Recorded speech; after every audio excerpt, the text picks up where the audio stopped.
Hello students. So in the last video I had told you about the remainder theorem, okay, and had also solved some problems. So today we are going to study about the factor theorem, okay, going to study about the factor theorem. So what do you mean by the factor theorem? Now first of all, let us know what do you mean by factors. Factors mean, for example, I give you a number, suppose given 12. Suppose a number is given to you, that is 12. Now I will say what are the factors. Factors means those numbers which can divide 12. Okay. What do you mean by factors? Factors means those numbers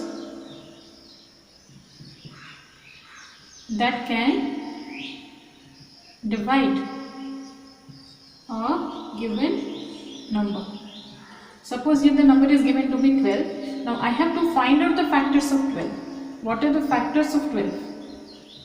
That means what are the numbers that can divide 12? What are the numbers that can divide 12 completely? That can divide 12 completely without leaving a remainder. That means the remainder will be here equal to 0.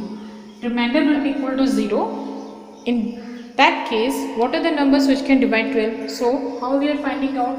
You can say the factors of 12, like first is 1, next is 2. 2 can completely divide 12, that is a 2, 6, 12, okay. The next number is a 3. 3 can also completely divide 12, 3, 4, 12, okay, without leaving a remainder. Remainder will be equal to 0. Now next number is a 4, which can also completely divide 12. The next number is 6, which can also completely divide 12. And next is last we will get in be 12. 12 can also completely divide 12, leaving a remainder 0. So these are the numbers, or you can say these are the factors which can divide 12 completely without leaving a remainder. Without leaving a remainder. So factors are those numbers which can divide a given number completely without leaving a remainder. Okay. So now in case of polynomial, if a polynomial is given to be fx, if a polynomial is given to be fx and it has been told that it is divided by x minus a, it is to be divided by x minus a, and the remainder that we will be getting will be equal to fa. The remainder that we will be getting, we have already studied in the remainder theorem, the remainder will be equal to fa, and if this fa is equal to 0, and if this fa becomes equal to 0, that means if the remainder becomes equal to 0, then we can say that x minus a is a factor of the polynomial fx. Then we can say that x minus a is a factor of polynomial fx. So let us give you an example, you can understand it better.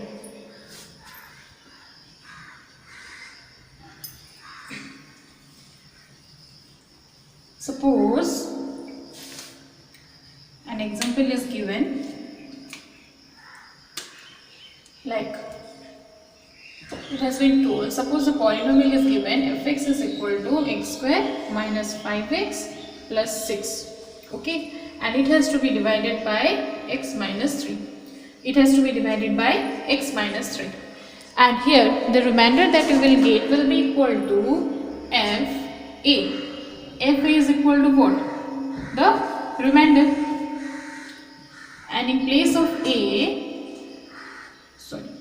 fx, here fx we can write to be the remainder. Now what is the value of x here?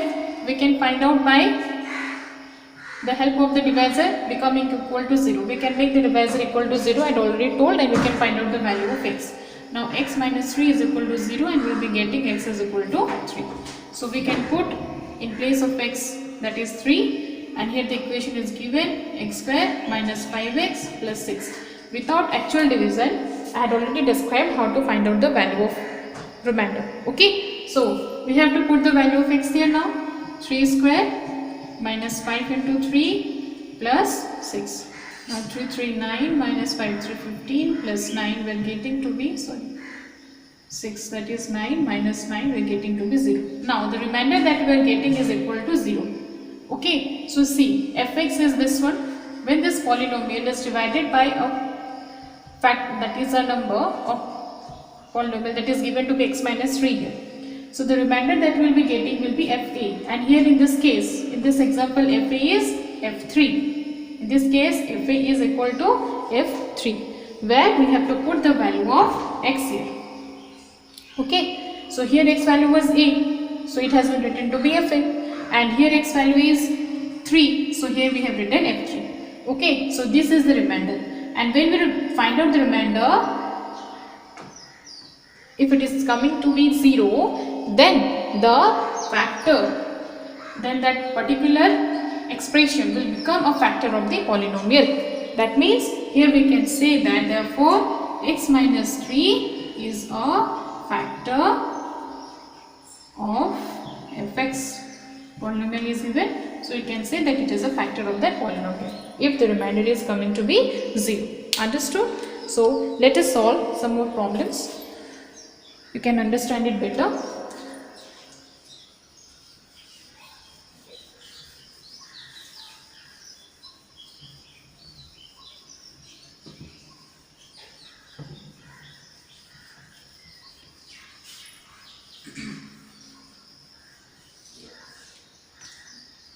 So suppose one question is given, determine whether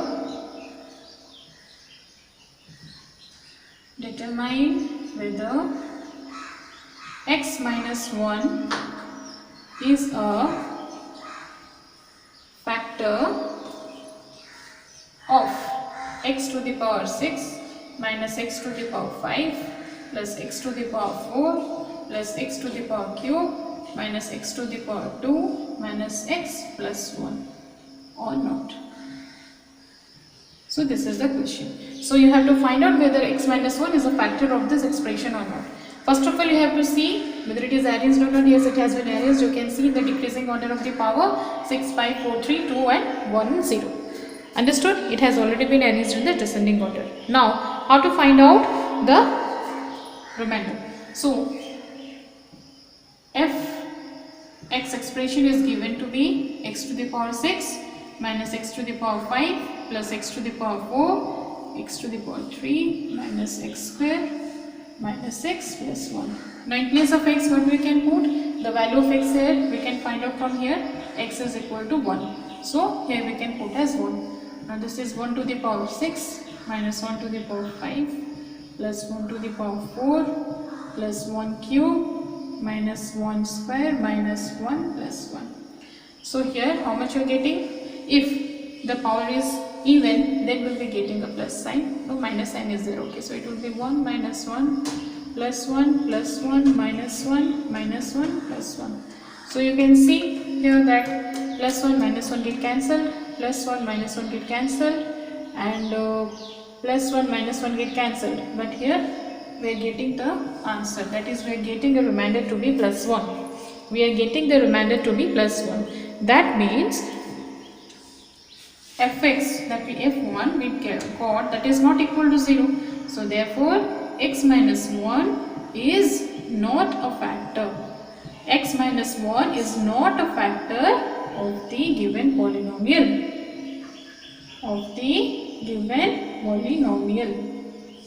Understood? So now let us solve another question. Suppose it is given, find the value of k. Find the value of k if x minus 2 is a factor of x cube plus 2x square minus kx plus 10. Okay, find the value of k if x minus 2 is a factor of the given polynomial. In this question, it has been already given that x minus 2 is a factor of this polynomial. That means the remainder is 0. It is given that it is a factor. That means the remainder will be equal to 0. Remainder means f of x will be equal to 0. Okay. Now what is the value of x we will get here? X will be equal to 2. That means here we have to put, so fx is equal to x cube plus 2x square minus kx plus 10.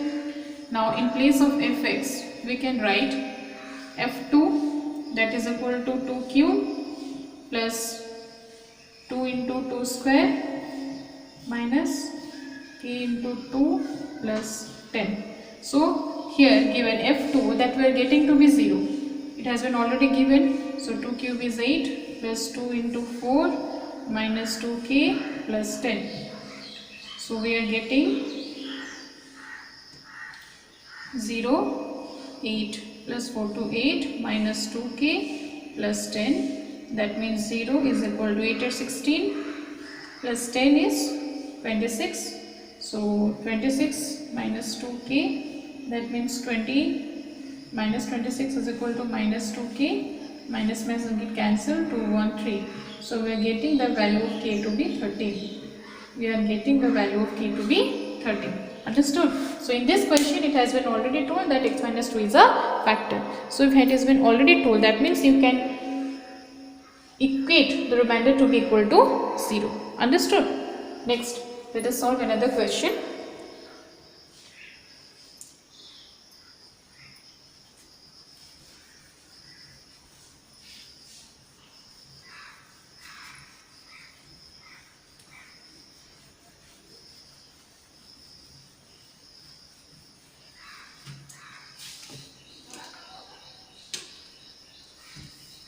Another question, suppose it is given. A polynomial is given to be x cube minus ax square plus bx minus 6. A polynomial is given here. Okay. So, in first case, it has been told that if this polynomial is divided by x minus 1, we are getting a remainder. We are getting remainder to be minus 8. Okay, we are getting the remainder to be minus 8. First question, first part of the question. In the second part of the question, it is given that if this same polynomial is divided by another factor, that is x minus 2, we are getting the remainder to be 0. We are getting the remainder to be 0, or it has been told that x minus 2 is a factor of the polynomial, means the remainder will be equal to 0. Now it has been told to find out the value of a and b. Find out the value of a and b. So how to do it? Very easy. So in the first case, it has been told that the remainder that we are getting is equal to minus 8. So first of all, let us solve this one. Means fx is equal to x cube minus ax square plus bx minus 6. Now in place of x, what value we can put? From here we can get x is equal to 1. So 1 cube minus a into 1 square plus b into 1 minus 6. Okay. So that will be equal to 1 minus a plus b minus 6. So that is how much you are getting. Remainder is given to be minus 8. Okay. So minus a plus b minus 6 plus 1 minus 5. That means minus 8. Let's not do here. Minus 8 plus 5 is equal to minus a plus b. Means minus 3 is equal to minus a plus b. This is the first equation we are getting. Okay. In terms of a and b. Second part we can solve here. It has been told that the remainder that we are getting is 0. That means fx is equal to x cube minus ax square plus bx minus 6. The remainder is told to be 0, and we can, first of all let us put the value of x. X value we can find out from here. X is equal to 2. So we can put it here. Now 2 cube minus a into 2 square plus b into 2 minus 6. So here it has been told to be 0. 2 cube is 8 minus 4a plus 2b minus 6. So 0 is equal to minus 4a plus 2b. 8 minus 6 is plus 2. Now this 2 I am putting it here. So 0 minus 2 will be minus 2 minus 4a plus 2b. Now in the whole we can take 2 common. So if you take 2 common here, then it will be, or you divide it by 2, whole equation. So we will be getting minus 1, that is minus 2a plus b. So this is the second equation we have got. Okay, so we have got two equations in terms of a and b. Now you have to solve it simultaneously. So let us solve it. So first equation is given to be minus a plus b, that is equal to minus 3, and here minus 2a plus b, that is equal to minus 1. Now let us subtract it. So it will become plus, it will become minus, it will become plus. Now see, plus b minus b got cancelled, and here minus a plus 2a means a is equal to minus 3 plus 1 is equal to minus 2. Means we got the value of a to be minus 2. Now putting the value of a in any one of the equations, we can find out the value of b. So let us put it in the first equation. The value of a we got is minus 2 plus b is equal to minus 3. So 2 plus b is equal to minus 3. B is equal to minus 3 minus 2, that is equal to minus 5. So b value is minus 5. Okay, so this is one answer and this. So we got the value of a to be minus 2 and the b to be minus 5. Okay, so I hope you have understood. So like this you have to solve all the problems. If there is any doubt, then you can ask me in the comment section. Okay, thank you.